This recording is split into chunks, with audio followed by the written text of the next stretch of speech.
Salut à tous, on se retrouve aujourd'hui pour la deuxième partie de mettre en place son potager. Donc si vous n'avez pas vu la première partie, je vous invite à aller la voir sur le lien qui s'affiche par là au bas.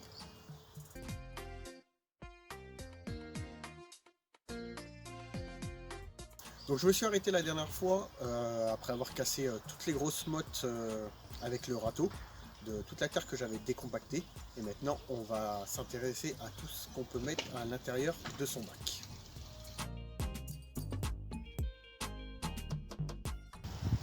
En l'occurrence, moi, ici, j'ai rempli mes bacs avec du compost refrais, tout simplement parce que c'est quelque chose que j'ai à ma disposition. De plus, c'est un compost que je fais moi-même avec la matière organique que je récupère. Donc si vous avez du compost, n'hésitez pas à remplir vos bacs avec. D'ailleurs, dites-moi dans les commentaires si une vidéo sur la manière de comment je réalise mon compost, ça pourrait vous intéresser. Dans tous les cas, si vous n'avez pas de compost, vous pouvez aller en déchetterie pour en récupérer. Et dans certaines communes, je crois qu'on peut en récupérer gratuitement. Vous pouvez aussi remplir vos bacs avec du terreau, mais attention parce que le terreau, ça sèche très rapidement. Il y a aussi une autre solution, c'est de trouver de la terre végétale. Vous pouvez en trouver sur tous les petits sites genre Don, Troc, Le Bon Coin. Il y a des personnes qui font des terrasses chez eux et qui viennent proposer qu'on vienne récupérer cette terre végétale gratuitement. Donc ça peut être une alternative aussi. Si j'ai un petit conseil à vous donner, c'est de ne pas remplir vos bacs à ras-bord, mais plutôt de les remplir aux 3/4. Et on va d'ailleurs voir pourquoi. Maintenant que j'ai rempli mes bacs aux 3/4, on va venir faire un couvert végétal.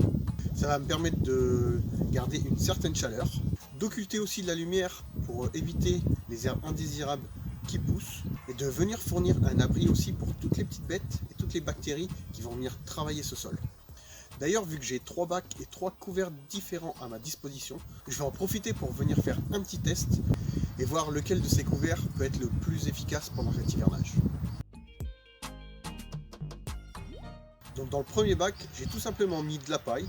C'était une botte de paille que j'avais achetée au mois d'août. Ça m'a coûté 2 €, donc honnêtement c'est quelque chose qui n'est pas du tout excessif.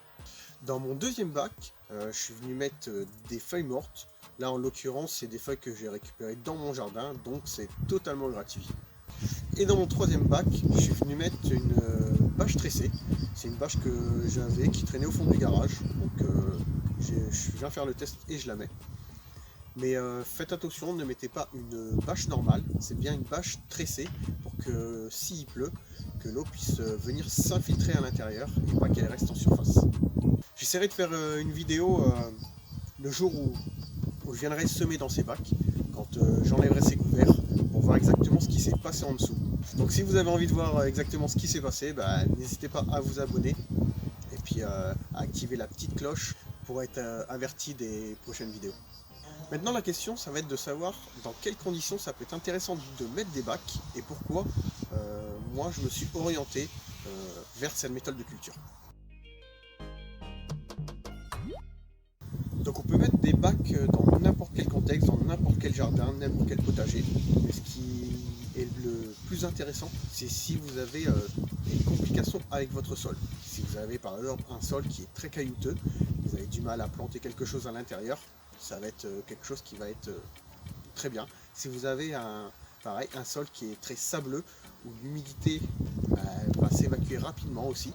Si vous avez un sol qui est très argilé, qui maintient l'humidité et qui ne la filtre pas, ça peut être intéressant aussi. Et si vous avez par exemple une terrasse tout simplement, ou que vous n'avez aucun espace de jardin mais juste une terrasse en béton, vous pouvez venir disposer un bac sur cet espace, vous remplissez de terre, un peu de compost et vous pouvez jardiner directement à l'intérieur. La deuxième chose, c'est si vous n'avez pas beaucoup d'espace, mettre des bacs ça permet de structurer un potager de toutes les façons possibles et imaginables. Et la troisième chose, tout simplement, c'est quelque chose qui est facile à faire, c'est assez économique et puis en plus c'est plutôt agréable de voir des jolis bacs plutôt que de la terre toute simple. Donc moi je trouve que c'est plutôt pas mal. Bon, je pense qu'il doit y avoir plein d'autres avantages, mais bon, je ne vais pas tous les énumérer. Pour ma part, je me suis orienté vers cette méthode de culture par rapport à l'expérience que j'ai eue cette année. et tous les petits soucis que j'ai pu rencontrer. Mon plus gros problème que j'ai ici au potager, c'est tout simplement les oiseaux. Vous avez sûrement entendu dans mes vidéos, on entend souvent les oiseaux chanter. Et ici au potager, ils sont vraiment nombreux. Et le problème que j'ai, c'est pas que c'est un problème d'avoir des oiseaux, mais quand je fais un semis direct, ça devient un gros problème. Du coup, j'ai eu vraiment des très mauvais résultats au niveau du semis direct, tout simplement parce que dès que je viens semer, les oiseaux, dès que je m'en vais, ils viennent au niveau du sol, ils viennent gratter, ils récupèrent soit les petites graines, ou soit la nourriture qui est à côté, vu que le sol est humide. Donc tous les petits vers de terre ou toutes ces choses. Ils grattent et ils me détruisent tout.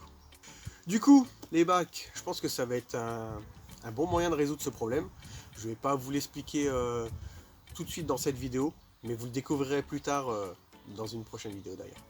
Et vous inquiétez pas, dans tous les cas, je ne vais pas les chasser de mon jardin, tout simplement parce que je pense qu'ils auront un rôle à jouer au niveau de la biodiversité. Et puis quand l'été je vais au potager et que je les entends chanter, je trouve que c'est plutôt agréable. Donc le deuxième problème que j'ai rencontré, c'est le liseron. Donc moi en fait, je laisse mes allées enherbées. Donc je passe la tondeuse quand je passe la tondeuse dans tout le jardin. Donc je la passe dans le potager. Et là, ce qui se passe, c'est que le liseron, il vient sur les plates-bandes. Et le problème que j'ai rencontré cette année, c'est qu'il est venu étouffer certains plants. Et la plupart des plants, ça a été les haricots. Avec le grillage, ça vient sans merlicoter autour. Et du coup, ça étouffe les plants. Et les plants, ils meurent petit à petit, quoi, tout simplement. Donc pareil, je pense que les bacs, ça va pouvoir résoudre ce problème. Le fait qu'ils soient enfoncés au moins de ça dans le sol, ça va peut-être limiter et éviter la prolifération du liseron. Et puis je le verrai beaucoup plus facilement. Si le liseron commence à monter, moi je pourrais les arracher facilement. Et du coup, le troisième souci que j'ai eu aussi cette année, c'est tout simplement, j'avais fait des parcelles qui étaient beaucoup trop larges et beaucoup trop grandes. Et à vrai dire, c'était plutôt chiant pour tout simplement venir arroser ou venir jardiner. Je trouvais que c'était vraiment chiant. J'étais obligé de venir marcher sur les parcelles. Du coup, je venais tasser la terre. Et quand j'arrosais, au lieu que l'eau s'infiltre bien correctement à l'intérieur, ça avait tendance plutôt à couler. Là, en l'occurrence, avec les bacs, ça va être beaucoup plus simple. Ils font 1 mètre de large, donc pour jardiner, ça va être assez facile. Et puis pour pouvoir tourner autour, ils font 2 mètres ils font 2 mètres. Donc ça va être assez simple de pouvoir circuler dans ces petites allées. Donc voilà. Je pense que je vous ai dit pas mal de choses sur les bacs.